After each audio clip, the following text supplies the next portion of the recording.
So we began our short trip to Spain in November of 2018. Getting on a plane, heading out for the long flight to Europe. It seemed like this sun never went down, or never came up, or something. You lose track. The resort was the Marriott Beach Resort in Marbella. The grounds were spectacular, constantly being maintained.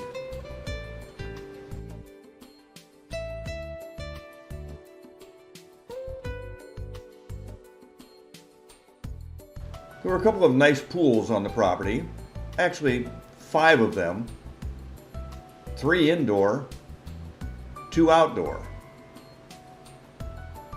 Overall, I think they took up a couple of acres of ground. And they were situated right next to the beach on the Mediterranean. If you look through the fence there, you can see that's the Mediterranean Sea.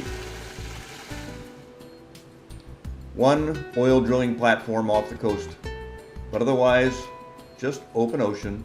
And as you can see, the beaches weren't all that crowded.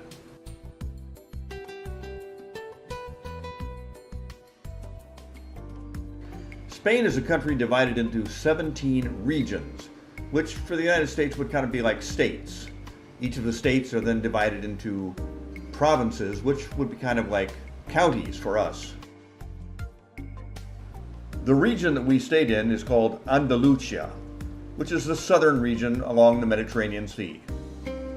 The drive up to see the hill towns gave us amazing views of the Mediterranean, the northern coast of the African continent, and even some of the 57 different golf courses that dot the area around Malaga. One of our stops took us to the territory known as Gibraltar. It's a part of the UK, though Spain and the UK have argued about it for years. It covers only 2.5 square miles in the very southernmost corner of Europe.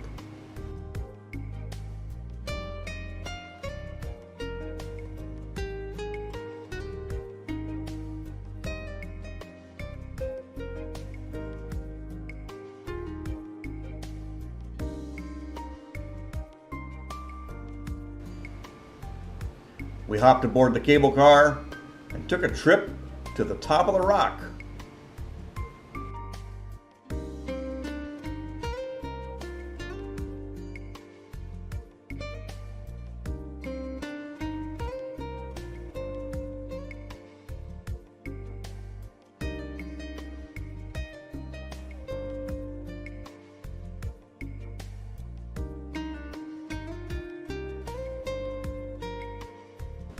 There's a beautiful harbor at the bottom of the rock. Lots of commercial traffic in and out from the whole southern portion of Europe.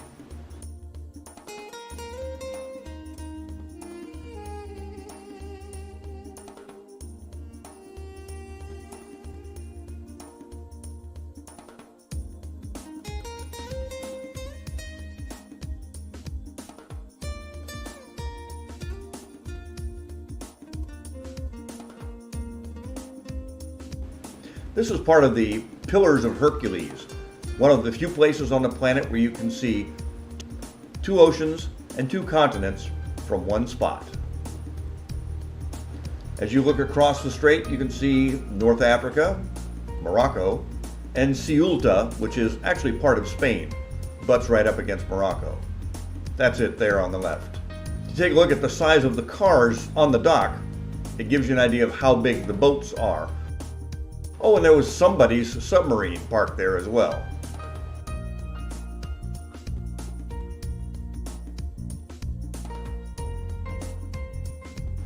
The view of the Gibraltar Harbor and the strait is just spectacular from up here. As you can see, the weather was just awful. Awful nice. Some of the best known residents are the macaque monkeys.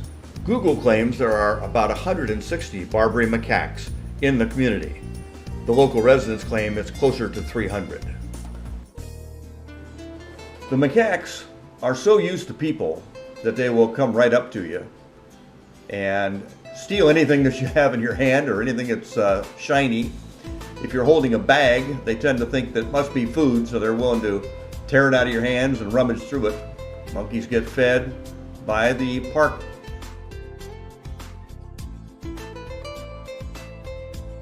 And there's actually a huge fine if you try to feed them yourself. Always time for a little grooming, a little bug picking, and a little posing. At the top of the rock, there's a lovely lounge, and we imbibed a little while we were there. This little lady stopped by to say hey. To the northeast of Marbella is Malaga. To the northeast of Malaga was one of our first stops, Granada. Granada was the location of Ferdinand and Isabella's main palace, called the Alhambra. The wall you see there was built by the Moors something like 700 years ago. The Alhambra was built in the 1400s. Remember that Ferdinand and Isabella were the ones who commissioned Christopher Columbus to go look for the New World. There are so many internal gardens, and they're all well maintained as tourist attractions today. The ceilings in this place are works of art.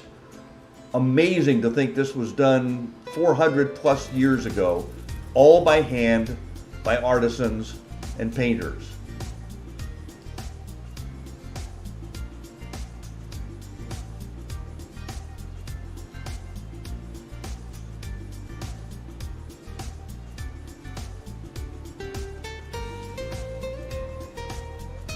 Looking out onto the city of Granada, through some of the archways, in almost every room of La Alhambra, there's a water feature. The idea being, if there's running water in this room, it's more difficult for people to overhear your conversation from the room next door.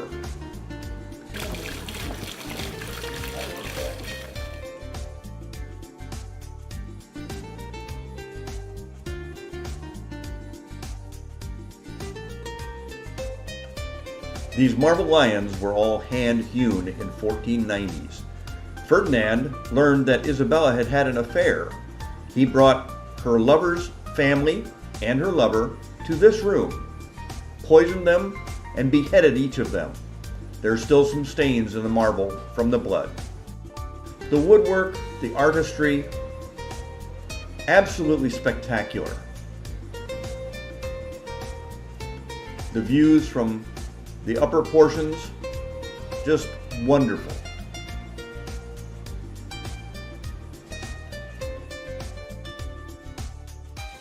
More of the inner gardens.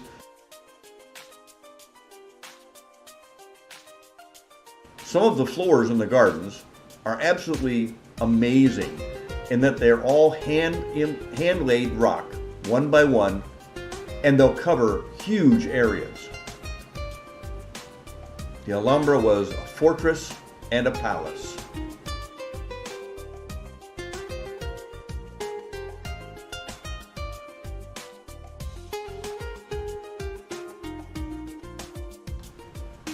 The Moorish influence on the architecture is easy to spot, but consider that the Islamic culture of the Moors ruled and occupied this area from the 8th century to the 15th. It's interesting to consider that in the US, when a building is 50 or 60 years old, it's time to tear it down. And many of these buildings have been standing for over 500 years.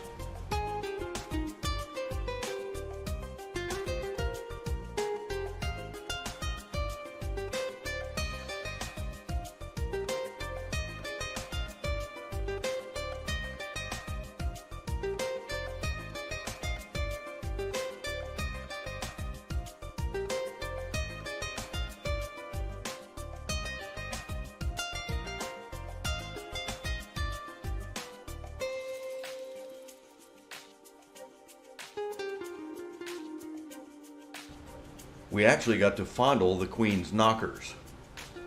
Actually, I assume these must be tie-ups for some of the garrison's horses.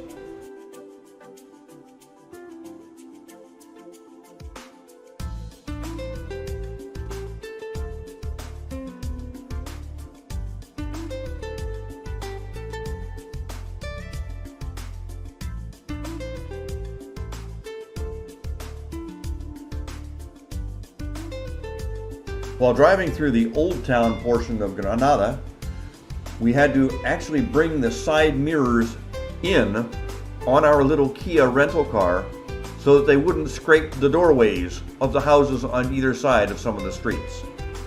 Something I didn't know is that Spain is the #2 producer of olives and olive oil in the world.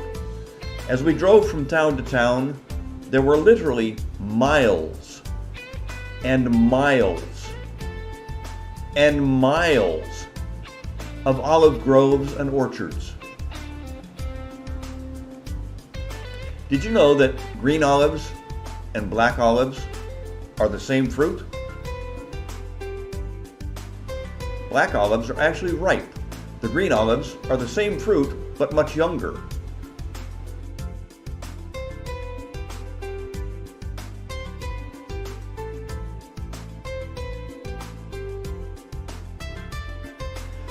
Beef is a big deal in Spain, and as you can see, they grow some big ones.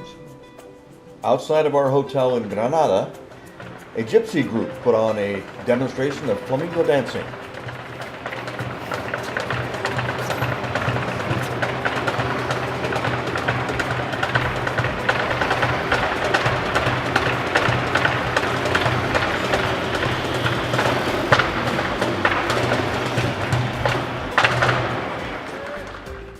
In the hills just northeast of Marbella is a little town called Mijas.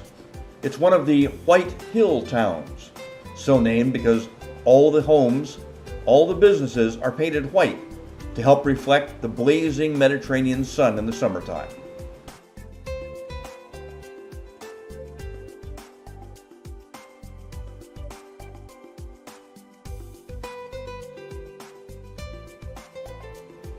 The central square is a nice open air eating, drinking, shopping area.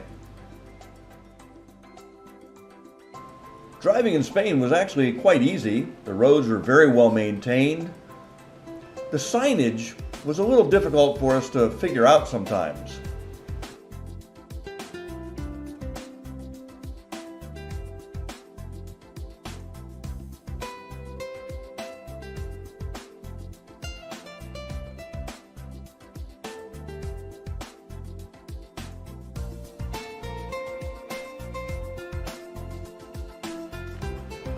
As an American, it was interesting to look down and notice you're doing 130, and then look up and realize you're only 10 over the speed limit. Nerja is a resort town along the southern Costa del Sol. Its seafront promenade, the Balcón de Irupa, tops a promontory with views of the Mediterranean and the surrounding mountains.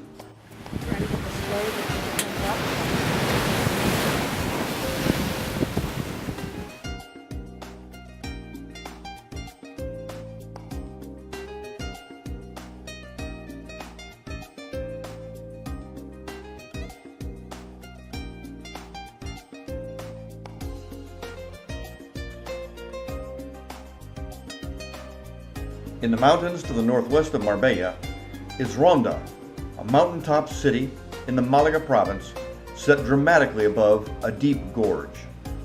El Tajo, the gorge, separates the city's 15th century new town from the old town dating back to Moorish rule.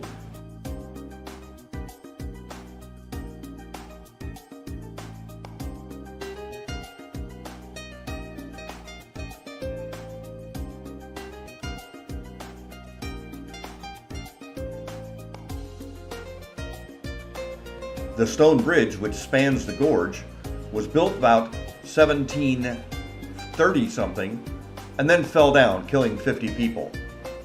In 1756, they decided to rebuild it, and it took 34 years to complete.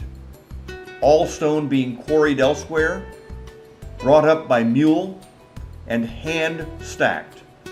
It spans approximately 220 feet over the 390-foot deep gorge, and over 1,000 cars, trucks, and buses pass over it daily. It's still there, some 400 years later.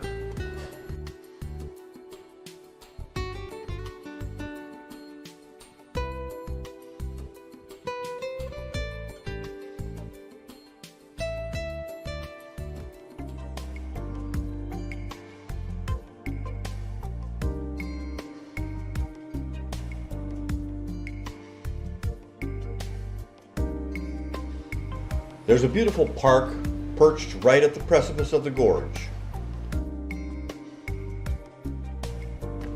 The new town side, Plaza de Toros, is a legendary 18th century bull ring, one of the most recognizable landmarks.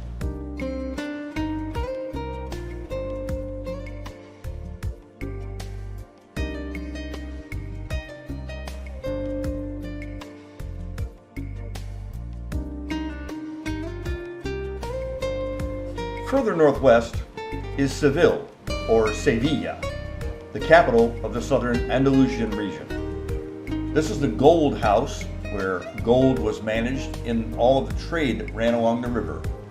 It's a beautiful city, lots of artwork. This is a young lady reading a book.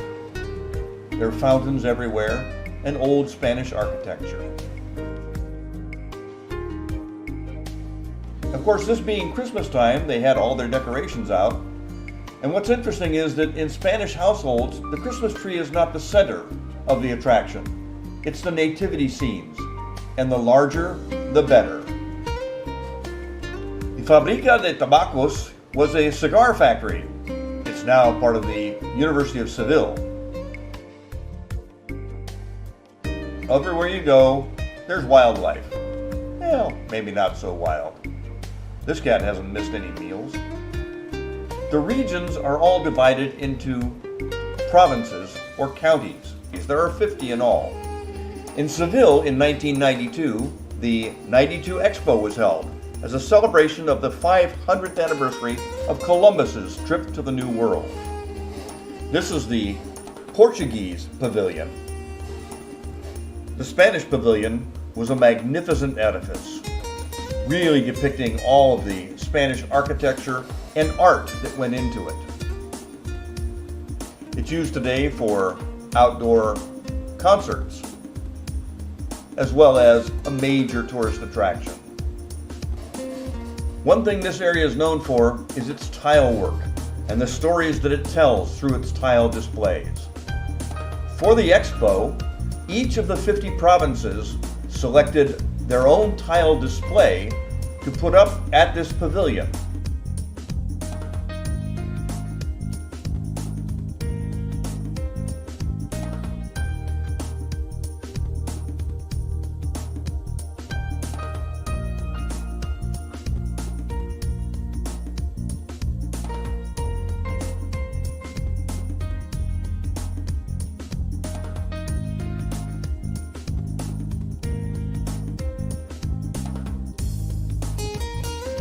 The ceramic tile displays were aligned around this pavilion from left to right alphabetically, each one being sort of like a small patio, depicting the stuff from that area. From A to Z, each of the provinces has their own display.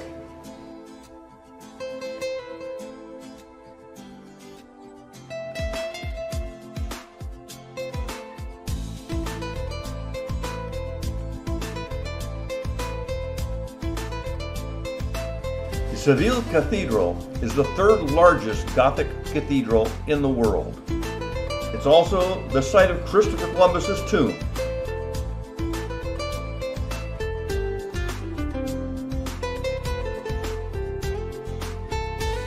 This cathedral boasts a pipe organ with over 7,000 pipes. It has multiple altars, and the hand-tooled woodwork is absolutely breathtaking. Christopher Columbus actually traveled to more countries after his death than when he was alive, but we are assured that this is his final resting place. And a minaret, when the Moors had ruled the area, has been turned into the bell tower.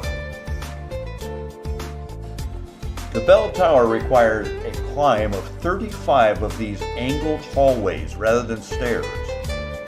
I would not have wanted to be the guy who climbed up there 5 times a day to call people to prayer.